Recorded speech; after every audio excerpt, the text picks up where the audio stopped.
I am really honored that you all came today. My job is not to cry through this whole speech, because that's what I do when I think about the Holocaust. So I try hard not to think about the Holocaust. But the ghosts are with me all the time, and I have to honor them, because it's our responsibility. So I'm really grateful that young people are here. I'm grateful that old people are here. I'm grateful that my grandson is here, and my partner and his daughter. And there's so much that we have to share about the beauty in the world, and we also have to share about the darkness. And there's a poem by Mary Oliver, who's one of my favorite poets, which I think is really kitschy that I even have a favorite poet. Anyway, she said, it's called The Uses of Sorrow. Someone I loved once gave me a box full of darkness. It took me years to understand this too was a gift. So I think there's many ways to understand what that poem means. But for me, it meant the legacy that we're born with, the blueprint, the DNA that we all are born with. Each of us, every one of us comes in not only with our parents' past, but 7 generations back. We carry their fears, we carry their pain, we carry their anger, their sorrow, their vows. We carry who they loved and who they hated and their belief systems. And we inherit it in our DNA. We carry their propensity for diabetes or eye problems or heart disease. And so, to me, being born with a box full of darkness was the Holocaust. And the 6 or generations before that, before there was a Holocaust, and yes, there's always been anti-Semitism in Europe, and they dealt with the Cossacks and all those other pieces, but the Holocaust was different. And the Holocaust Shoah means fire. And yesterday a friend of mine was in the fire in Northampton, and her house was completely lost and her cat. And I knew how much pain she must be in to see her world disappear, and how much pain it is to see a whole civilization disappear. The generations, the hundreds of years that the Jews lived in Poland and Germany and Austria and Italy, where they were welcomed and esteemed and had wonderful lives and were prosperous and had families and practiced their belief systems for hundreds of years in the shtetls. And to me, a shtetl is Fiddler on the Roof.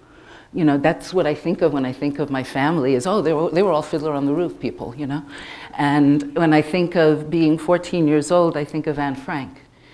And I think what it would be like at 14 to be locked up, and what would I be writing about?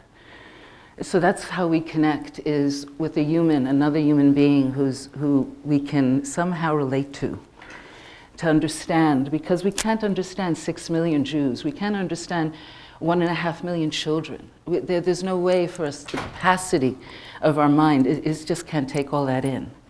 But we can take in Anne Frank, and we can process what that means to still see the beauty, even in the darkness. And that really is the legacy of the Holocaust, isn't all the horror of it. That we need to remember, but that we can rebuild out of that is extraordinary. Both my parents were Holocaust survivors. So I'm going to tell you a little bit about each of them. Before the war, during the war, after the war, and how it's affected me. I've been thinking a lot about what I want to say to you in the last few weeks as I've been coming towards this, and I want to talk to you for hours. So I'm going to condense it all down to 30 minutes. But I want to introduce you to my parents who have passed over. And well, it's only a small snapshot of my dad. So afterwards, I invite you to come down and look at the pictures. But that's my dad and my mom, and that's my mother, that's my father's mother, this is my mother's father. I never met my grandparents, they were all killed. And there's a picture here of my mother and her sisters, my mother, my Aunt Lola, and my Aunt Pesha. And this is right after the war, after their hair grew back, still in Europe. And I don't know, they got to play dress up or something. But I want you to be able to look at those kind of pictures and see the people that were behind them. And I want to tell you a little bit about them. And I also have pictures of me being a baby and their happiness moments. That even after the Holocaust, they were still able to have moments of joy, even though they had mostly a lot of post-traumatic stress disorder. because you can't possibly go through those kind of horrors and come out okay. There's no way that your limbic system cannot explode so that you're always operating out of fight or flight constantly 24/7, except for those ever brief moments of joy, like having a grandchild and seeing life continue on. So my dad was born in Poland in a town called Tarnów in 1910, and his parents were Orthodox Jews, which was kind of reform in Europe at that point. And he grew up as a very handsome Andy Garcia-like kind of a dude, big playboy type, drummer, liked to play soccer. He was on there was a Jewish-Polish soccer team. Not very buff, I must say, but nevertheless they liked to play soccer, and so they did. And he played soccer, and he had a band, and he, kind of a big band, and we played in cabarets in his late teens and early 20s, and became a musician, and also had an orchestra in Vienna, and a Jewish orchestra, because by the 1930s, the Jews weren't allowed to play with people who weren't Jewish. So he was an orchestra conductor, and music was really a big part of his life, as well as, playing, and probably playing with a lot of women and having a wonderful life, enjoying himself thoroughly. Is from the way I got to know him as an adult. He was a very happy guy, and well, I can't say as an adult. In his last few years, I got to know another side of him. But there was the last performance in Vienna was with the Gestapo, and the SS was like here, everyone came in with uniforms on, and the Jewish orchestra was supposed to play. And they were so nervous that they were shaking. And he, got his baton. He went like that, and nothing. They were so scared they couldn't play their instruments. And he was like, oh my God, they're going to kill us all here right on the spot. So he started to whistle. He was a really good whistler. And I'm not such a great whistler, but it was da-dum, da-dum, da-dum, dum-dum. And he just kind of whistled that, like. And little by little, the orchestra came in, and little by little, they all played. And it was wonderful, and they got a standing ovation, and it was fantastic. And then they took them all the way to the camps. And two of those people in the orchestra survived. They were the Spielvogel brothers, and one of them was my piano teacher when I was 3 years old. And the Spielvogel brothers were also being survivors, very, very damaged and very, very dark. And one taught violin and the other one taught piano. And I'm 3 years old in Brooklyn in Crown Heights, which is a section of a lot of survivors and a lot of Orthodox Jews. And you can hear the kids playing in different rooms. And so one kid is playing violin, then you hear, ouch! And then somebody else is playing the piano, bum, bum, bum, ouch! And every time somebody hit a bad note, they'd whack them. So it was really not the way to learn music. But that's how freaked out these people were after the war. Everything turned to a nightmare with them. Even their music was charged, because many of the musicians played in the camps while people were killed. And so their association with music went from beauty and, the language of the soul and connecting with the divine to watching people be murdered. So music got distorted. My father never played music when I was growing up. After the war, he was in a DP camp, and that's a displaced person camp, and I have pictures of him. They formed a band after the war and played music together, and he came to the United States and heard Buddy Rich play and put his sticks down and said, I can never be a professional drummer after that. That guy's too amazing. And that was really too bad, because had he beaten the drums, perhaps he wouldn't have beaten everything else, because his rage was so beyond the beyond for what he had been through and what he had seen, and his powerlessness.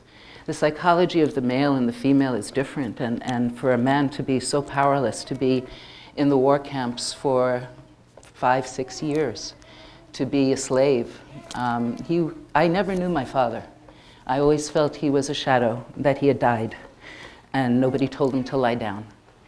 All I knew of him was rage, of fists and foam and violence and pain and anguish and tears. He would sob and sob and sob and sob. And then sleep was a problem. Post-traumatic stress disorder, they're just still there. So sleep, they didn't sleep much, you know, and when they did, they would wake up with nightmares, screaming and screaming.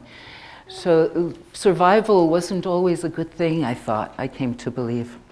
But after my father passed, I found in an envelope a picture that I'm going to pass around, and there's an arrow. I'll start on the other end over here. There's an arrow there of my father. It's a picture of, it says Lager Buchenwald. And you see the Nazi soldiers with their machine guns and the prisoners in Buchenwald. And my father's the second one on the right. And I don't know where he got this picture from, because he's dead now, and I don't have the story. Somebody somewhere must have recognized him, and when they found the picture, sent it to him.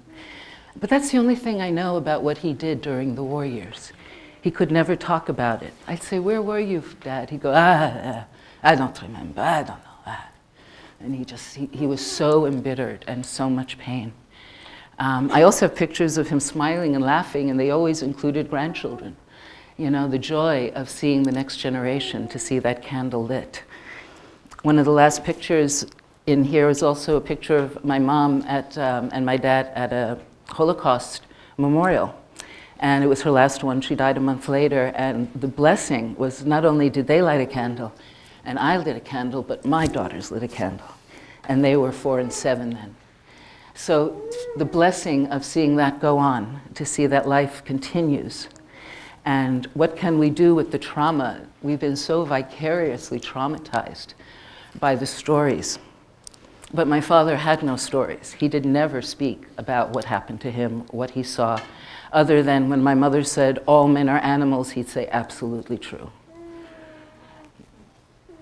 Everything about their experience was seeing the worst kind of horror that anybody could ever possibly imagine, and then some. So of course they were shattered. So growing up with a Holocaust survivor, for me, was being raised since birth to work with trauma survivors. I knew about post-traumatic stress disorder from the time I was born. I knew the symptoms, I knew what it felt like, I'd been around it, I understood it. And when I became a psychologist and God gave me the child of a Nazi as my first patient, and her name was Helga, and Helga, I was working in a community mental health center, and Helga had a diagnosis of schizophrenia, and after sitting with her for an hour, I knew she didn't have schizophrenia. She had post-traumatic stress disorder. But in 1980, we didn't even have that diagnosis. Didn't even exist. So they just drugged her up. But she was a child, she was 2 years old during the bombings in Danzig. And so her trauma was remembering the bombings. And it doesn't even matter. You know, so she would feel it, she'd remember it, and they'd put her on drugs, which made her crazy. You know, they didn't understand post-traumatic stress disorder, and there was no treatment for the survivors. There was no therapy, no medication. And that could help them with what they went through. My dad never played drums after the war, and he never played music. I had to. I was forced to, like I said, with Professor Spielvogel as an awful teacher. And because I was the incarnation, I was the memorial candle of everybody who had died. I was their mother, their father, their brother, their sisters, their nieces and nephews, their grandfather, their uncles and aunts. I was the only child, so I was the incarnation of everyone. And I know they loved me deeply. I know they cared about me deeply, but because of their brokenness, they were so smothering, so controlling, so insane, that all I could do was rebel and push against it, because none of it made sense. It took a long time to forgive my father for all of his violence, and I certainly have. It took me years to realize this too was a gift. You know, growing up as a child of survivors means your relationships are going to be pretty screwed up for a very long time till you learn and you grow. And I had to learn and grow a lot. My mom, Paula, well, my father was Emil. My mother, Paula, was born in Germany, but grew up in Poland to a very, very wealthy family in Kielce, a town in Poland. And her father, Moshe Simcha Fried, was a tzaddik. He was a spiritual leader in his community, and a gerer chassid. He was, they were a Hasidic family. They wore the black hats and the long robes and the whole deal. And then very, very, very strict, but very caring, very loving. At least those are the stories I was told. And they had factories all throughout Europe of feather and down. They had feather and down factories, I guess, for pillows and mattresses and blankets, and had an import-export business of feather and down, and it was in Germany and in Poland and in Czechoslovakia and in Austria. So they were very wealthy, and again, the Fiddler on the Roof, you know, they must have had stairs going up and down, and, you know, they had everybody over every Friday night for Shabbat, and anybody, you know, apparently he was a very kind boss, took care of his people, took care of the Jewish people, took care of the Polish people, took care of the German people, was really a very kind and good man. And they had 8 children. My mother was one of 8, the second youngest, and there were 23 grandchildren. 1 survived, and my mother and 2 of her sisters survived. Everyone else was murdered either in the gas chambers or killed in some other horrible, horrible way. So before the war, my mother was she was young, she was elegant, she was beautiful, she went to school with the Rothschilds. She was kind of a rebel in that she wasn't married by the time she was 17 or 18. At 20, she was still running around Europe and helping her father with the business, and she would brag about buying a pair of shoes and then an umbrella and then the outfit to match, you know, and buy them in different countries, so that she loved clothes and loved, she was kind of a princess, and was treated like royalty. And people treated her father like royalty. He was very highly respected, and she was respected. And all that world is now non-existent after the war. Nobody knows you. You don't go back to your life the way it was. Now you're a nobody. And you've gone from being very rich and very royal and very wonderful to nothing. And beyond nothing, you're now broken and shattered and have seen the worst kind of atrocities that anybody could ever imagine. My mother didn't have a lot of luck. When she was in Vienna, that's when the Nazis came into Vienna. Bad day. And then she was in Prague. The Nazis came into Prague. So she went back to Poland, and the Nazis came back into Poland. You know, kind of wherever she went, they were following her around. So where there's war, I go to peace. I don't go towards war in any directions now. So she went back home, and they dressed up her father like a woman. He had a long beard, you know, and they dressed him up and put him in a hay wagon. And even when the Nazi soldiers took their rakes and tried to find him, fortunately they didn't. And because the father was such an esteemed man in the town, they knew that he would be the first one that the Nazis would kill. So they took him out of the town and they moved to Warsaw. Another big mistake. So it was my mother, her father and mother, and her fiance and his mother, who moved into a small apartment in Warsaw. And so she lived in the ghetto until the second to last day of the ghetto, which was Passover. And in the time in the ghetto, people had schools, people worked, they made a life, they had an underground, they managed beyond the beyond, even though it was clearly a horror. And they, like Anne Frank, hid in a room, behind a room, for 2 years. And she would bring food home to her parents. And she basically, her and her fiance took care of her parents. And there were times when her parents were picked up and put on the line to get on the trains. And my mom I learned a lot about strength and gutsiness from her. She'd be like, they throw you out the window, come through the door. You know, they throw you out the door, you come through the window. She was like a never give up kind of a person, and she saw her parents on the line to get on the train to be taken to the camps. And she just literally walked up, told them to pick up their bags, and just started walking with them and got them off the line twice and just brought them back. Just walked. Nobody shot them. You never know. You never knew anything. So the second to last night of the Warsaw Ghetto is much in flames. And I have my grandson here. He's 6 months old. He's so great. He's smiling at me and bouncing a lot. So the second to last night, there was matzah on the table, there was wine, there was a table set. How they found things at that point, in 1942, in March or April, how they found anything to set a Passover table is beyond the beyond, but apparently they had a table set. And there was supposed to be an escape route, a tunnel, and my mom went to the tunnel to get out. And at the last minute, her intuition said, I gotta go back and get my parents.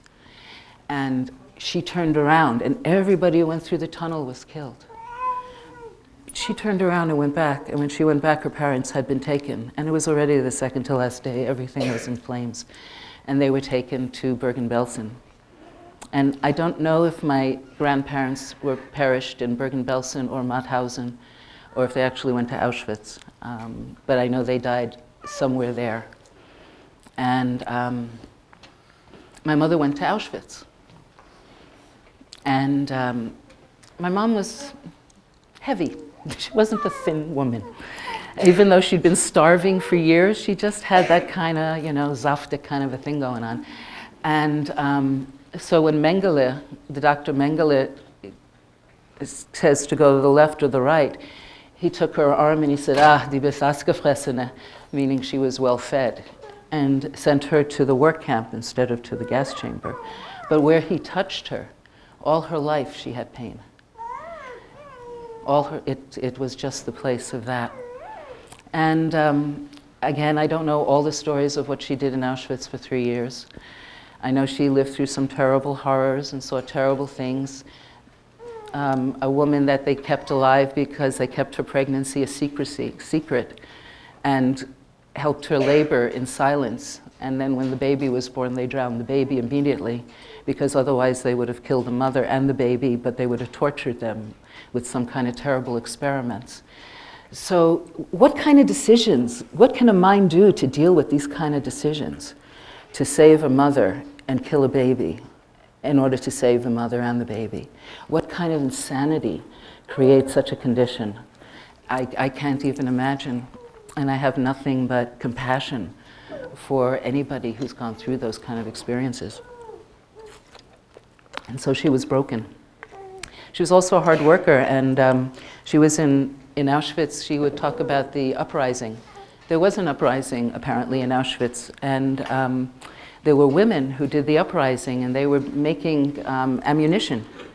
And secretly, there was an ammunition factory, and they were saving it and putting it away to create a bombing. And I don't remember what happened, if they actually bombed something. I believe they did. But the day before that, she was transferred someplace else, and all the women who she worked with were hung for doing the uprising. So you never knew, to go to the left, to go to the right, why you'd survive and why somebody else wouldn't. When she heard that her sister Lola was there, and on the other side of the camp, and when the commandant came around and said, they walk around, and your shaved head, you don't have a name, you have a number. Her number was 46923, with half a star under it on her left arm. And I have it written down because ever since I've been a little girl, I've looked at her arm and I've looked at her number, and I can't remember it. I continually, till now, dissociate completely. I cannot hold the number. My psyche won't let me. There's something, I can remember social security numbers, phone numbers, all kinds of things, but I can't remember the number that they burnt into her arm. They didn't tattoo them with ink, they actually branded them. But anyway, she heard that her sister Lala was on the other side of the camp, and she went up to the commander and asked if he would transfer her or transfer her sister to her. And everybody was like, oh my God, he's going to kill you on the spot. But instead he said, give me her name. And she wrote down the name, and a day later Lola came and stayed with my mother. And Lola had it the worst, I think, because she was married before the war and she had 2 little girls. And the 2-year-old was smashed against a wall, and the 4-year-old was thrown into a fire in front of her mother.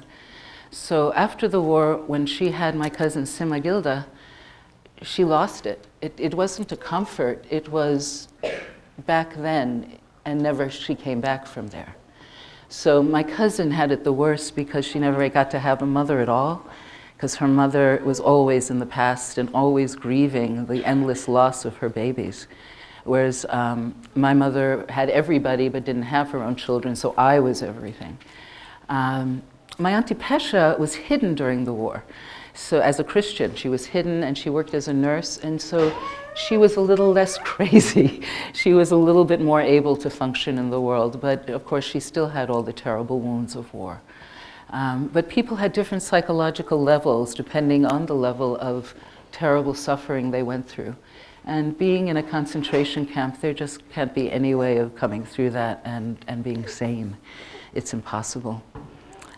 So she lived so that I would live. My parents met after the war, and they survived so I would be here, so my children would be here, so that the next generation after that will be here.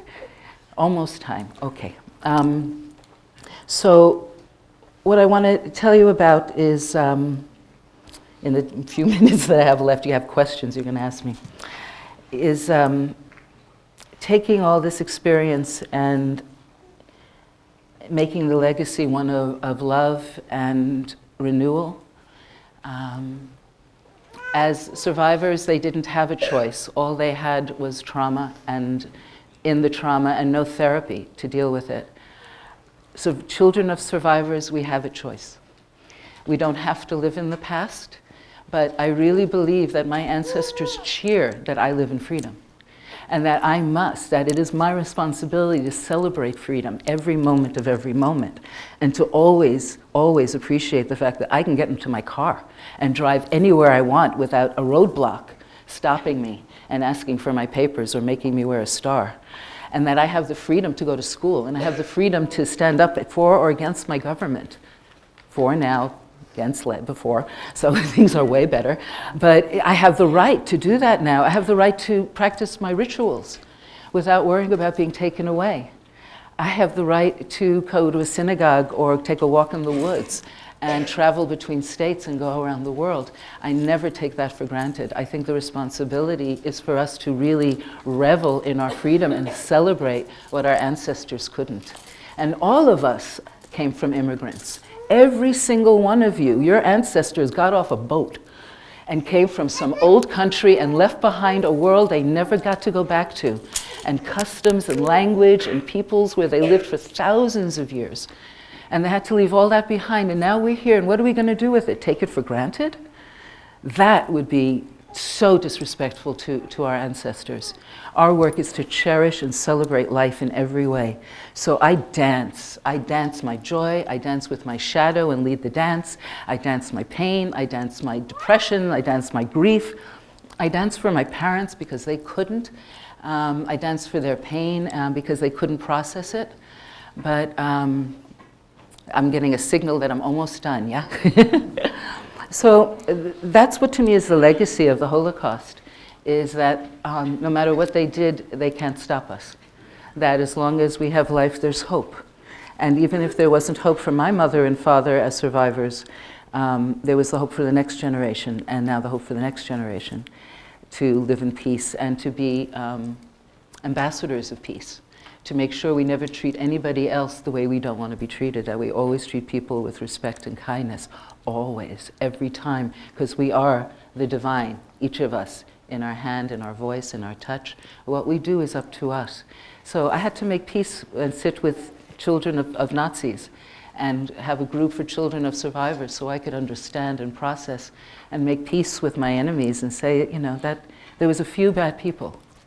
The rest were just like anybody else. They were just a government. They were just people in a country. So hatred isn't something we want to perpetuate, and anger and rage and violence, we want to perpetuate peace and find ways to make peace with each other. So that's my story for the moment.